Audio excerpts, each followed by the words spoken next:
साथियों, गहन विचार में आपका स्वागत है। आशा करते हैं आप सब अच्छे और कुशल मंगल होंगे।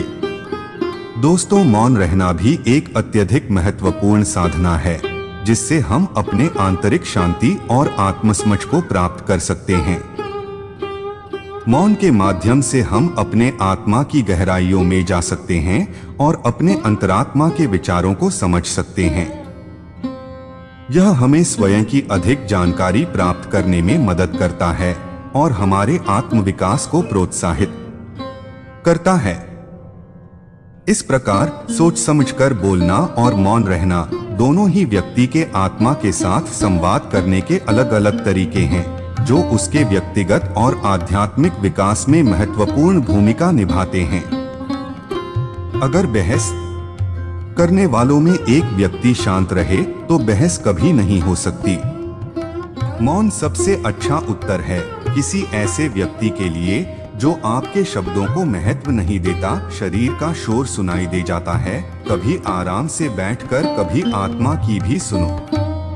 अज्ञान की सबसे बड़ी संपत्ति है मौन, और जब वह इस रहस्य को जान जाता है तब अज्ञान नहीं रहता।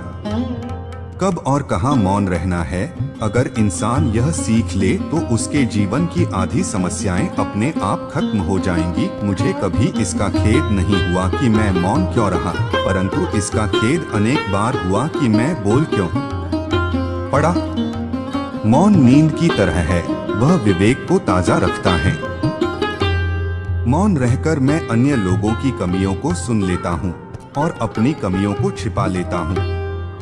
सही जगह और सही वजह पर बोलना जरूरी है, वरना चुप रहना ही बेहतर है। यदि तुम चाहते हो कि लोग तुम्हें तुम्हारी वास्तविक योग्यता से अधिक योग्य व्यक्ति समझें तो कम बोलो। बुद्धिमानी की बात कहने की अपेक्षा बुद्धिमान प्रतीत होना अलग बात है। आइए साथियों, मौन के महत्व को हम इस कहानी के माध्यम से समझते हैं। एक मछुआरा कांटा डाले नदी के किनारे बैठा था। काफी समय बाद भी कोई मछली कांटे में नहीं फंसी, ना ही कोई हलचल हुई, तो वह सोचने लगा, कहीं ऐसा तो नहीं कि मैंने कांटा गलत जगह डाल दिया है, यहाँ कोई मछली ही न हो। उसने नदी में देखा तो उसके कांटे के आसपास तो बहुत सी मछलियां थीं।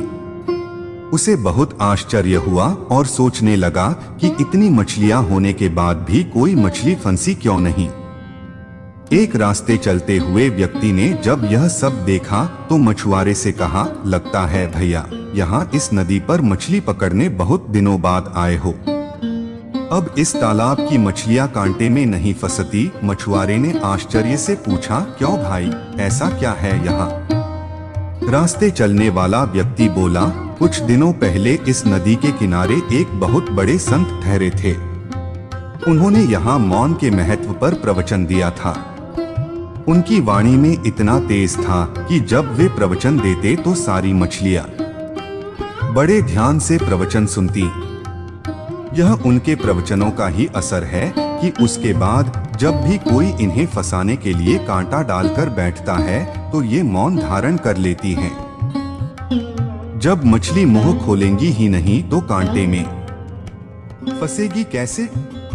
इसलिए बेहतर यही होगा कि आप कहीं और जाकर कांटा डालो। परमात्मा ने हर इंसान को 2 आंख, 2 कान, 2 नासिका, 2 बाहें और 2 टांगे यानी प्रत्येक को 2 ही प्रदान किया है, पर जिह्वा एक ही दी है। क्या कारण रहा होगा? क्योंकि यह एक ही अनेकों भयंकर परिस्थितियों को पैदा करने के लिए पर्याप्त है। संत ने कितनी सही बात कही कि जब मुंह खोलोगे ही नहीं तो फंसोगे कैसे। अगर इंद्रिय पर संयम करना चाहते हैं तो इस जिह्वा पर नियंत्रण कर लेवे, बाकी सब इंद्रियां स्वयं नियंत्रित रहेंगी। यह बात हमें भी अपने जीवन में उतार लेनी चाहिए। एक चुप 100 सुख। इसलिए प्यारे साथियों, मौन में डुबकी लगाओ, मौन को अपने भीतर लाओ।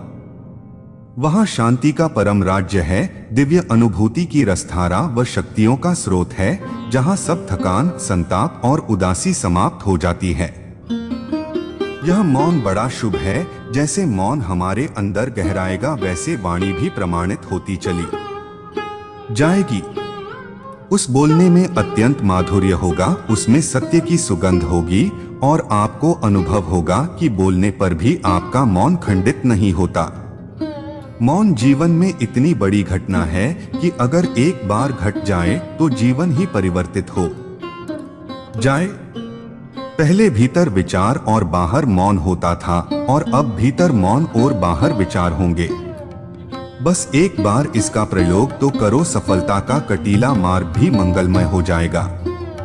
जब भी बोलो उचित और सत्य बोलो, अन्यथा मौन रहो। मौन एक साधना है, तप है। वर्तमान परिस्थितियों में हम देखें तो जीवन की कई सारी समस्याओं का समाधान हम मौन रहकर निकाल सकते हैं। कई बार तो समस्या हमारे ज्यादा बोलने के कारण ही उत्पन्न हो जाती है। अगर आप दूसरों के विचारों पर नियंत्रण पाना चाहते हैं तो सर्वप्रथम अपने विचारों पर नियंत्रण करिए। अपने विचारों पर नियंत्रण करने का सबसे आसान तरीका है कम बोलना या मौन रहना। इस दुनिया में वो इंसान सबसे ज्यादा सुखी और समृद्ध होता है जो क्रोध आने पर खुद को मौन रख सके। इतना मत बोलिए कि लोग चुप होने का इंतजार करें, बल्कि इतना बोलकर चुप हो जाइए कि लोग दोबारा बोलने का इंतजार करें। आत्माओं को छूने में सक्षम होने के लिए हमें मौन की आवश्यकता होती है। सही जगह और सही वजह पर बोलना जरूरी है, वरना चुप रहना ही बेहतर है। यदि तुम चाहते हो कि लोग तुम्हें तुम्हारी वास्तविक योग्यता से अधिक योग्य व्यक्ति समझें तो कम बोलो। बुद्धिमानी की बात कहने की अपेक्षा बुद्धिमान प्रतीत होना अधिक आसान है। विशेषज्ञ की माने तो मौन से व्यक्ति व्यर्थ और झूठी बातों से बचाता है। जीवन अनुशासित रहता है, वाणी भी संतुलित रहती है। मौन का अभ्यास करने से कार्य की क्षमता भी बढ़ जाती है। चुप रहना एक ऐसी शक्ति है जो हमें किसी भी बात को गहराई से समझने की और काम करने की ऊर्जा देती है। चुप रहने से हमारा माइंड ज्यादा काम करने लगता है और हम ठीक समय पर सही निर्णय लेने में सक्षम होते हैं। यह हमारी आत्मिक शक्ति का मुख्य स्रोत है जो आजकल के समय में हमारे लिए बहुत ही मुश्किल है। यह हमारे मन को शांत करता है। शांत रहने से हम अंदर से यानी दिल से सच्ची खुशी महसूस करते हैं, जिसका अंदाजा हम खुद भी नहीं लगा सकते। इससे हमारी संकल्प शक्ति भी बढ़ती है। इसलिए जो लोग कम बोलते हैं उनके द्वारा कही गई बातें जल्दी सच हो जाती हैं, क्योंकि वे लोग सकारात्मक विचारों के होते हैं और उनका मन अंदर से बहुत शांत होता है। जब किसी परेशानी का हल असंभव सा दिखाई देता है तो कुछ देर चुप रहकर अकेले में बैठकर उसे बड़ी आसानी से हल किया जा सकता है। चुप रहकर ही भगवान या परमात्मा से भी सीधी बात की जा सकती है। जीवन में खुश रहने के लिए चुप यानी शांति का विशेष महत्व होता है।